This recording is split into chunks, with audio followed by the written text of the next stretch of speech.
I guess I am gonna say that I'm a thug. That's because I came from the gutter and I'm still here.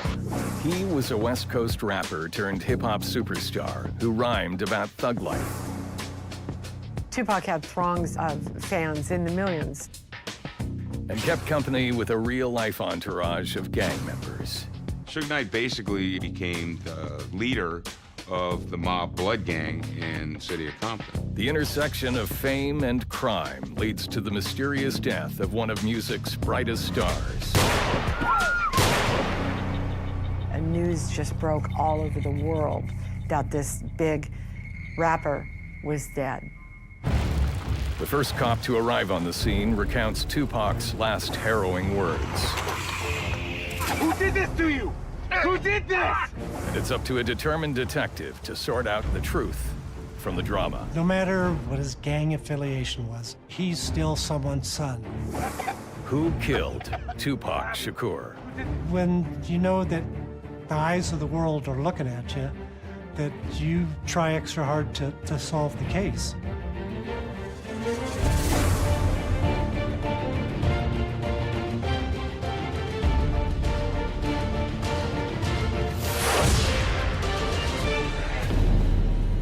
September 7th, 1996.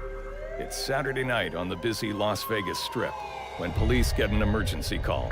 All units, shots fired at Koval and Flamingo. Vehicles fleeing the scene. I was a bicycle patrol sergeant for Las Vegas Metro Police. A call came out. They said that they heard gunfire at the corner of Koval and Flamingo and saw some cars speed off after the gunshots. So at that time, those vehicles are heading south. I'm heading north on my bicycle, and we're virtually driving right at each other. I've got a pack of cars. I don't know exactly how many, maybe somewhere between 5 to 7 cars. We know there's been a shooting. We don't know what happened. And we know that these guys are fleeing from the cops after a shooting. At that time, my first thought was, how am I going to stop these guys when I get to them? I'm getting closer and they're getting closer. And as they turned left, the car kind of spun out, 2 flat tires, and everybody came to a stop right as I was pulling my bike into the cars. All of the doors flew open on the cars, and I thought for sure this was going to be a shooting situation. Get on the ground! All of you now! Get back! So I pulled out my gun. There's probably about 10 guys that popped out of the cars, and I could tell right away these were hardened gang member types. Get down! I said get on the ground! Every one of you, now! Stay down! I could see in one car there was somebody who didn't come out, so I thought this is probably the shooter. This is the one guy who's not getting out of the car. So I walked towards him, I walked towards the car. As I was approaching the car, I saw this guy coming up my backside. I said get back! And this guy is huge, and he's bleeding. This guy was clearly a big threat. The wounded man is Suge Knight, a record producer and music executive. Suge Knight also had been shot in the head, and the bullet had pierced his scalp, but not his skull. Stay back now! I said stay back! No! But he's acting like nothing happened to him. He's still running around, he's screaming, he's yelling, and I pointed the gun at him. Stay back! He'd put his hands up and he'd walk backwards just a couple little shuffle steps, but then when I turned away, he'd start coming back at me again. Hey, whoa! Step back! Step back! And I'm trying to watch the guy in front of me because I'm thinking he's the shooter, and all I could see was kind of a silhouette in the car. And I was looking right at the passenger side door. I noticed there were bullet holes all in the side of that door and in the front windshield of that car. So I grabbed the car door with my left hand while I still had my gun in my right, and I was trying to pull open the door. The guy who was sitting in the seat kind of fell out with the door. I grabbed him with my left hand and kind of brought him down to the pavement. He was still alive, he was still breathing, but he had on a lot of gold jewelry, and all of the gold jewelry was covered with blood. Talk to me! Talk to me! Stay back! Back up! At that time, Suge Knight starts yelling at him, "Pack! Pack!" And he's just repeatedly yelling, Pack! Pack! That's when I realized, okay, this is Tupac Shakur. Officer Carroll now knows the identity of the injured man, but he still doesn't know why Tupac's been shot. What happened? What happened? Talk. His eyes were moving, and as Suge Knight was yelling at him, "Pac," I could see that he was trying to yell back to Suge Knight, and he just couldn't physically make it happen. And I could tell that he was in dire medical condition. I could see that there were multiple torso gunshot wounds, and I knew that there was a good possibility that this guy was going to die. So I asked him, who shot you? What happened? Who did this? In police work, we have something called a dying declaration, where if somebody believes that they're going to die and they are able to give you information before they do, that is admissible in court. Who did this to you? Who did this? So I was trying to get a dying declaration from him. And he's just basically kind of ignoring me. He's not even looking at me. He's looking at Suge. And I could see he was trying to fight to get the words out, to yell back at Suge, and he was still kind of squirming, kind of moving. And then all of a sudden, in an instant, he changed. He went from trying to fight to where he just kind of gave up, just realized he wasn't able to physically do this anymore. He looked at me. This is the first time he's acknowledging my presence, but I could see him getting his breath together to tell me something. Our eyes met, and he looked at me, and he said, "You." And that's exactly how it came out, with emphasis. This was a guy who was pissed off, and that's the way he said it. Paramedics arrive and take Tupac and Suge to the University Medical Center of Southern Nevada for treatment. As hospital staff treat Suge, Tupac is rushed into emergency surgery. He was shot 3 times. One hit one of his knuckles and went through his hand. Another entered his chest under his arm, and another went into his abdomen through his pelvic area and floated there. It was the chest wound that he was bleeding internally. Tupac is placed on life support and put into a coma, so surgeons can treat his extensive injuries. The arteries from the heart and lungs were damaged, and that was vital. And so the first surgery they did was to plug up and try to sew him up internally to stop the bleeding. Meanwhile, Tupac's family and friends keep a 24-hour vigil by his side, with fans nearby. And it was sad, you know, it was a really sad atmosphere because he was in such grave condition that nobody knew which direction it was going to go in. Tupac's shooting is international news. This was the scene on Saturday night, just a couple of hours after the Tyson-Selvin heavyweight fight. Tupac Shakur was on his way to a post-fight party. He never made it. 25-year-old hip-hop superstar Tupac Shakur was born in East Harlem, New York, into a life of crime and poverty. Tupac grew up in projects. He was exposed to kind of the underbelly of life. His stepfather was arrested and charged with crimes and did 60 years. His real father was in prison as well. You know, his mother had been in prison. Afeni Shakur was Tupac Shakur's mother in her younger years. She was a Black Panther, and she actually got pregnant with Tupac when she was in prison. Tupac grew up in his early years with members of the Black Panthers all around him, and it was all about politics and trying to beat the system and change the system. Tupac started rapping on the streets in the projects. He lived in Oakland in what they called the jungle. It was one of the worst low-income housing projects. At age 21, he released his first single, and it hit #1. It was called Trapped. Trapped was only the first of dozens of major hits where Tupac exposed racial prejudice and police brutality. Over the next 4 years, as Tupac crusades against racial injustice, he becomes an actor in Hollywood films and the #1 selling hip-hop artist in the world. His double album, All Eyes on Me, is one of the highest-selling rap albums of all time. He was a charming guy.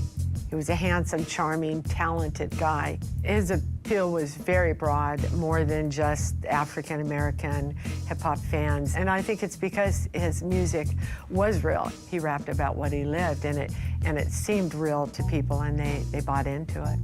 By the age of 25, Tupac is an international icon, a political artist, and a multimillionaire. But at 9 o'clock on September 7th, 1996, he's fighting for his life after a drive-by shooting on Las Vegas Boulevard. Lieutenant Wayne Peterson is among the first detectives to work on the case. No matter what Tupac's background was, what his criminal history was, what his gang affiliation was, you know, he's still someone's son. A homicide detective takes every case personal. We want to solve every case for that victim's family. I knew going into the Tupac case that it was a high-profile case, that there would be a lot of scrutiny, and I was willing to accept that challenge. And the first question Detective Peterson will have to answer is, how exactly does someone murder a superstar?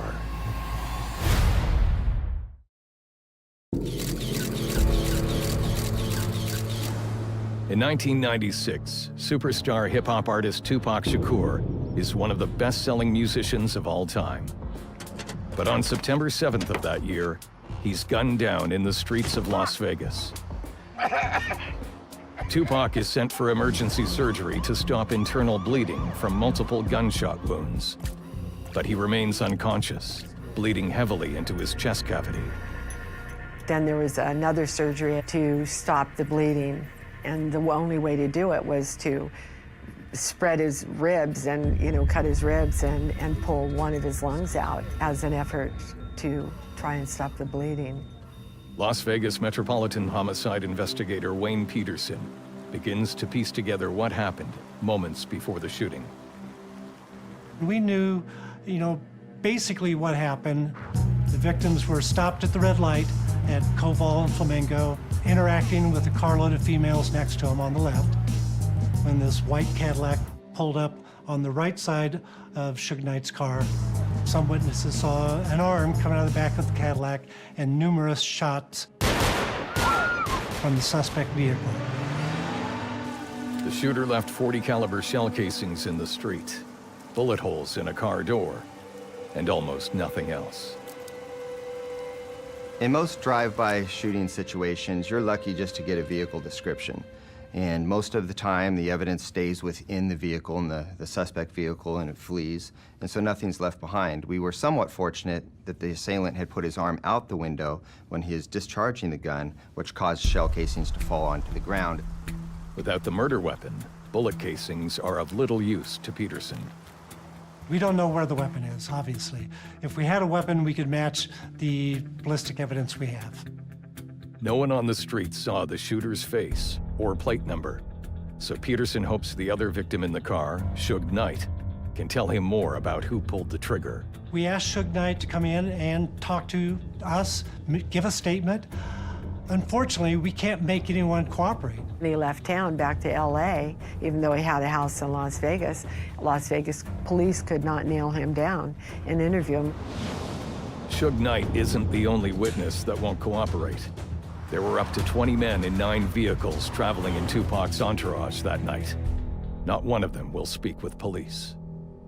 With every gang-related crime, nobody wants to talk. Nobody wants to be seen cooperating with the police. It's very frustrating to know that people know what happened and won't cooperate. With no witnesses to help, homicide detective Wayne Peterson wonders if Tupac was the victim of a targeted gang hit. We found out that Suge Knight and Tupac were affiliated with the Bloods and had Blood gang members working for them, and so they had those gang ties. Tupac and Suge were shot on their way to Suge Knight's Club 662, which on a telephone keypad spells mob, or member of Bloods. As high-ranking Bloods members, both men are natural enemies of their rival gang, the Crips. Crips and Bloods are historical enemies. They fought over territory, they fight over drug control, they fight over just the fact that one wears blue and one wears red. They don't really have a whole lot of reason or rhyme to their conflict. It's just a conflict that started and never got over. Was Tupac the victim of a rival gang hit? Without witness cooperation, Peterson has no way of knowing. But even without witness testimony, something doesn't add up. Tupac was a high-value asset, obviously. Should have been Suge Knight's, main concern is keeping him safe. High-value gang members are usually well protected, especially when they travel in packs. Las Vegas police officer Chris Carroll tells Peterson that Tupac and Suge Knight were traveling with a virtual armada of support at the time of the shooting. There was an entourage, several vehicles of people who are actually bodyguards and providing security for Tupac and Suge Knight. Peterson wonders how someone could get close enough to shoot Tupac when he was surrounded by a convoy of Bloods. Perhaps the young women at the crime scene had something to do with it. There were females that were in a car next to Suge Knight's car, and they were talking back and forth. So there was some question in the investigation whether the women in the car next to him that were engaging Tupac were a deliberate decoy. Peterson interviews the women to find out if they were pawns in a gang shooting. All right, ladies, I just need to ask you a few questions about tonight.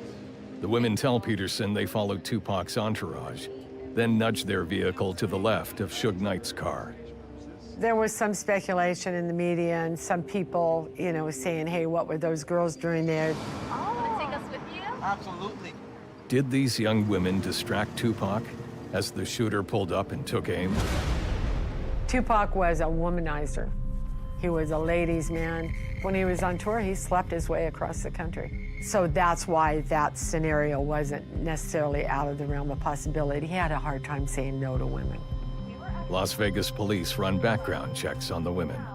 The women that we talked to had no criminal record and were not affiliated with any gang that we know of. He was hanging his head out the window, and we're all just chatting. When the girls were interviewed, it became apparent that they really had just kind of been Johnny-come-latelys to go party, and they were out of town in Vegas to have a good time, just girls, and they were quickly eliminated as having anything to do with anything. Peterson rules out the women as decoys, but he still has no idea who fired the weapon or why. Suge Knight is a man with a checkered past. Now Peterson wonders if Tupac was the intended target. There's some speculation that was Suge Knight the target, and was Tupac Shakur just on the line of fire. Investigators will soon discover the truth about the dangerous man who got Tupac out of prison. Suge Knight had at least 3 contracts on his life. And put a hip-hop prodigy in the line of fire.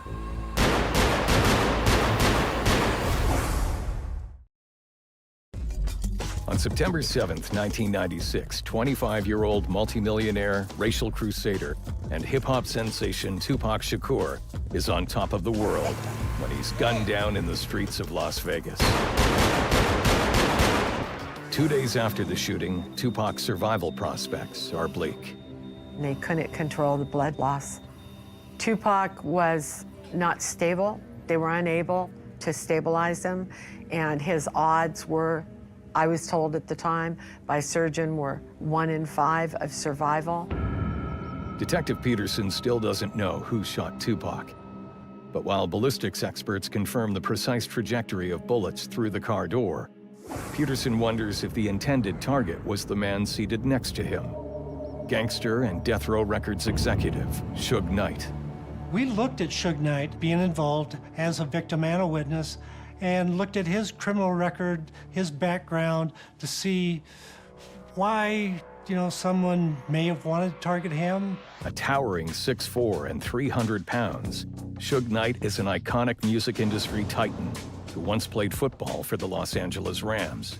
And Suge Knight majored in business at UNLV, and he ended up he wanted to become an entrepreneur, and he did. In 1991, Suge creates the Death Row Records label with rapper The D.O.C. and Dr. Dre, who signs on his protege, Snoop Dogg. Knight's label helps make hip-hop the biggest money-making music genre since rock and roll. Hip-hop was not mainstream. And when Suge Knight came around, he brought it to a whole different level because all of a sudden, hip-hop was playing on pop music radio stations, and that hadn't happened before. The meteoric success of Knight's Death Row Records may not have been possible without Tupac Shakur, Knight's biggest earner.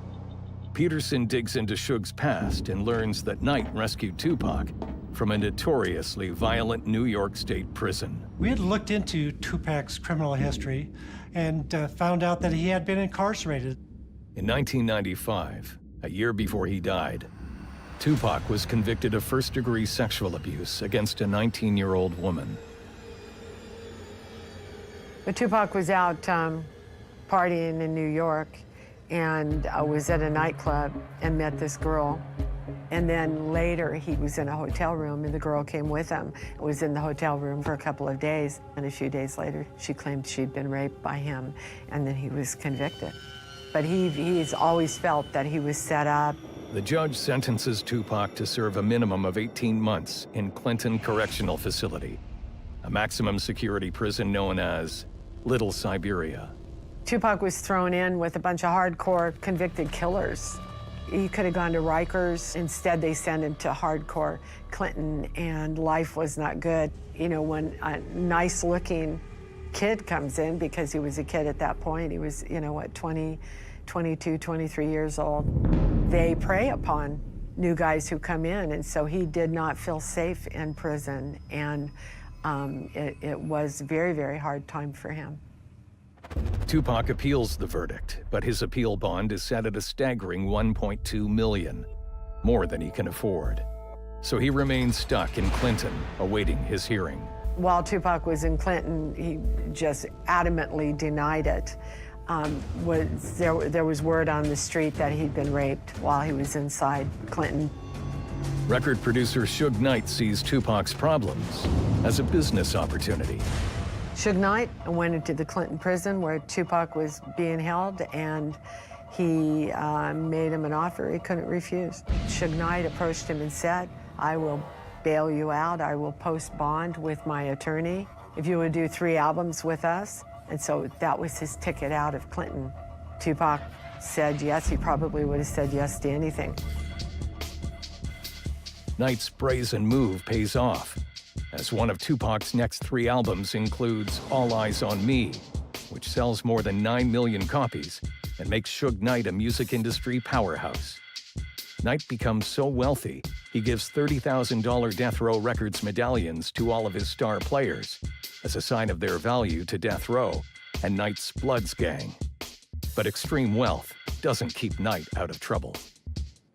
Suge Knight had been involved in criminal activity, had been arrested, so certainly there were things in his background that he could be a target. By the time of the 1996 shooting, Suge Knight's been charged with grand larceny auto, carrying a concealed weapon, battery with a deadly weapon, use of a deadly weapon to commit a crime, and attempted murder. He had anger issues, and he wanted things done his way. Official records are only part of the Suge Knight story. You know, Suge Knight was from Compton. You know, certainly the detectives that deal with these gangs on a daily basis often know who all the players are. Peterson calls on homicide detective Tim Brennan. Brennan has spent 30 years fighting crime in Compton, the epicenter of the West Coast gang scene. You know, in my career, I've seen hundreds of gang-related murders. Peterson knows Brennan can help. Brennan knows Suge Knight and his enemies firsthand. I knew Suge Knight from basically him growing up in Compton while I was working the gang unit. Suge Knight, back around this time in '96, it was pretty well known in the neighborhood. He was involved in intimidation and threats and trying to get people to sign with Death Row away from other record companies. He used intimidation and the gang members around him a lot to, you know, get what he wanted. And he usually got what he wanted up to that point. He had gathered a lot of enemies over the years, and there's a lot of people that want to do a little payback on Suge Knight. The people who may have wanted to target Suge Knight include rival gang members and an imprisoned drug lord. It was known to law enforcement at the time that Suge Knight had borrowed the startup money from a well-known drug trafficker who later went to federal prison. He had made a deal with this guy to, you know, pay this money back, and that this guy was supposed to share in the profits, and Suge never paid him back. Money had been fronted to Suge Knight from an imprisoned drug lord, and that there is a falling out between Suge Knight and this drug dealer. Did one of Suge's many enemies target him that night and catch Tupac in the crossfire? To a gang detective working the case that knew him and the enemies that he's made, would logically assume that Suge was probably the main target of that shooting. Brennan's network of Compton informants say they don't think Suge was targeted that night.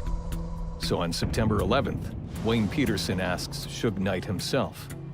Marion Suge Knight came into the section after a few days after it happened and finally agreed to be interviewed, and he brought 3 attorneys with him, which was kind of indicative of the lack of cooperation detectives got in the whole case. Despite Peterson's best efforts, Suge says almost nothing. Suge Knight said in an interview that even if he knew who did it, he wouldn't tell the police because that's not his job. For Peterson, frustration sets in. It was very disappointing. When you know that the eyes of the world are looking at you, that you try extra hard to solve the case. It was an uphill battle. With Knight refusing to talk, Peterson scrambles for other evidence that suggests Knight was the target. A ballistics report on the door of Suge's BMW confirms that all the bullets were clearly aimed at Tupac's chest and leg area. Certainly where the bullets impacted the BMW on the passenger side, they're not trying to shoot through the open window and kill the driver of the vehicle, Suge Knight. They're shooting through the door to try to hit Tupac Shakur. It's clear the gunman likely targeted Tupac and hit his mark. 6 days after the attack, Tupac's heart repeatedly stops beating. Even though they were keeping him breathing, they couldn't keep his heart beating. His heart stopped beating twice, and the 3rd time it stopped beating, his mother said, don't resuscitate. Tupac Shakur was pronounced dead at 4:03 p.m. on Friday, September 13th, 1996. He was 25 years old. I was at the hospital when he died, and they were just somber. The mood was somber, and then one of Tupac's backup singers came through the door to outside from the trauma unit and just broke down on the sidewalk and the curb and sat down and just started crying. It was just sad. People couldn't believe that someone so vibrant, so charming, so alive could be here 1 minute and gone the next. Everybody is sad. A lot of people can't really believe the fact that Tupac has actually died. He spoke to his generation. They related with him, even if they weren't from the same culture. They related to him and what he spoke about. Worldwide remorse over Tupac's death only puts more pressure on investigators Peterson and Brennan. I tell you, homicide detectives take every case personally. The case is stalled until Tim Brennan identifies a new suspect that will change everything. While I looked at the footage that Las Vegas Police Department showed me of the person being beaten down, and he wasn't somebody to be played with. Hip-hop superstar Tupac Shakur is a famous multimillionaire when he's shot dead at the age of 25. He was a poet. He was already speaking at universities.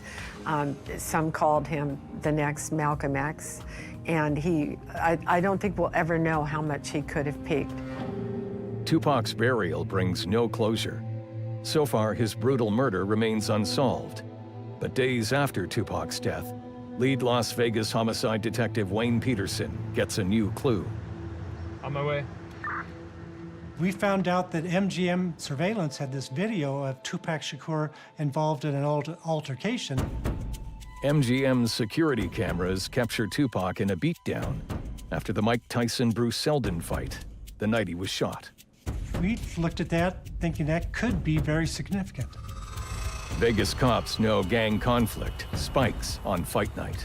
On fight night, and in particularly a Mike Tyson fight night, the group that assembles is not like a group from any other night. They are unique. It is kind of like the Super Bowl of the pimp and whore scene. There's pimps everywhere, there's prostitutes everywhere, there are gang members aplenty, and then as soon as the fight is over, you got problems, big problems everywhere. That night, Tupac and Suge have ringside seats. MGM cameras captured Tupac and his entourage walking through the casino after the fight. We have the video surveillance from the MGM where we can see Tupac Shakur actually assault someone else in the MGM. In the video, you can see Tupac Shakur hit the victim, and then others in the entourage join in hitting and kicking the victim. After the beating, Tupac and his entourage flee, leaving the victim behind. This happened after the Tyson fight and just an hour or so before the shooting. So, you know, it's just logical to think, are these two events related? Was Tupac targeted for this? Was it retaliation for this confrontation? Was this the incident Tupac's entourage refused to share with police? So we had to identify this person in the video to see who he was, to see what his connection, if any, to the shooting. But at that time, we didn't know who the victim of the assault was. The victim is wearing blue, Crip's trademark color. So Peterson calls in Compton detective Tim Brennan for help. Go back. While I looked at the footage that Las Vegas Police Department showed me of the person being beaten down, Stop it right here. I know that guy. I immediately recognized him as Orlando Anderson from Compton. Anderson. His name is Orlando Anderson. He's a Southside Crip. Orlando Anderson was well known to myself and my partner. We had dealt with him on prior occasions. Orlando was kind of a what would be considered an upper level member, a shot caller within the gang. He was kind of a heavy hitter, you know, and he had a lot of people around him that were known as shooters, murderers, and he wasn't somebody to be played with. Tupac picked a fight with a dangerous Crip. But why? Brennan works his Compton network to find out. When I saw the footage from the MGM of the assault of Orlando Anderson, I noticed one of the people that was doing the assaulting with Suge Knight and Tupac was a gang member from the mob known as Trayvon Lane, Trey. Trayvon had several months earlier run into Southside Crip members, including Orlando Anderson. Anderson beats up Lane and goes after his death row medallion. It's just a show of disrespect to snatch a death row chain because it shows allegiance with death row as allegiance to the mob or the blood gang. Give me the chain. You know you dead, right? You dead, man! Trayvon said it was Orlando Anderson that took it. Death Row Records medallions are solid gold, diamond-studded, and worth up to $30,000. Lane wears one because he's in the Death Row Records inner sanctum, a high-level blood, and friends with Suge Knight and Tupac Shakur. Stealing Trayvon Lane's Death Row medallion is grounds for payback. When they had seen Orlando Anderson at the MGM, Trayvon whispered to Tupac, hey, that's a dude tried to take my chain from the South, right? And that Tupac had ran up on Orlando Anderson and said something to the effect, you from the South, and then came up and he hit him. Certainly it would give Tupac Shakur street credibility if he retaliated for Trayvon Lane, you know, at the MGM when they saw the person that had attacked Trayvon Lane. I don't believe he fully knew the repercussions of, you know, what's going to happen after he does this. Peterson wonders if Orlando Anderson was the killer. Orlando Anderson was in a rival gang. This beating at the MGM certainly would lead him to want to retaliate. After Tupac attacks Orlando Anderson, he leaves the casino and heads into the Vegas Strip. If Orlando Anderson was the killer, how did he find Tupac only 90 minutes later? Woo! Yeah. It was all over the radio. Club 662 was having a party at $75 to get in, and Tupac was going to be there, Tyson was going to be there, and there's no secret where Tupac was going to be. The only way to get to the 662 Club from Las Vegas Boulevard is on Flamingo Road. So if you want to find him, all you have to do is be on Flamingo Road.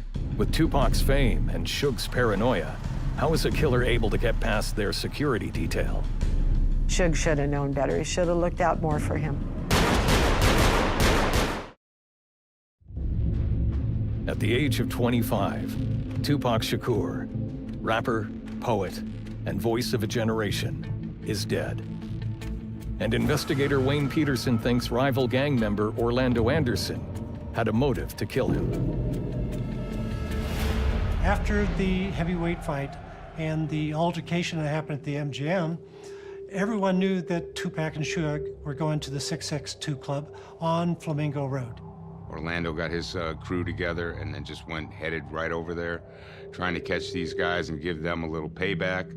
For Peterson, something still doesn't add up. Suge Knight and Tupac had a security convoy with them at the time of the shooting. We knew that there was a long line of cars in this entourage following Suge Knight and Tupac Shakur. How did the shooter break through Tupac's security? The women that we interviewed and other people at the scene gave us that information of how the entourage was traveling down Flamingo Road. There was other cars, but they're all like kind of behind. Yeah, it was like a trail of cars. All the vehicles in the entourage were behind their vehicle. So when the shooting happened, there was no one in front, no one on the side protecting him. Yeah! I've done dignitary protection, and that is not how you keep an asset safe. After it was known within his own security detail that he had been in a fight earlier that night, much more effort should have been taken to protect him. Suddenly, all the evidence points to rival gang member Orlando Anderson. There are three things that cops, investigators look at when it comes to murder: opportunity, motive, and means. Orlando had all three. Peterson finally has a complete picture of what happened the night Tupac was killed. After the brawl at the MGM Grand, Tupac and Suge head to Club 662, where Tupac is scheduled to perform. Tupac's getting out, rapping his songs through the sunroof. Yeah. Completely vulnerable after a beatdown of a rival Crips member. I think he just got in over his head and didn't understand that Orlando Anderson was of the status that, you don't just beat this guy down and expect he's going to lay down and take it. He's going to go right back at you. These guys think they're invincible, they're going to live forever, and they're untouchable. They're living for the day. They're young guys, and, they're probably smoking a little weed and drinking and partying. So they're probably not thinking too much about their security. Tupac should not have been exposed next to the door of a vehicle. He should have had close protection agents immediately on both sides of him. Investigators believe Anderson's car moves into the right of Tupac's car and waits for his moment to take revenge.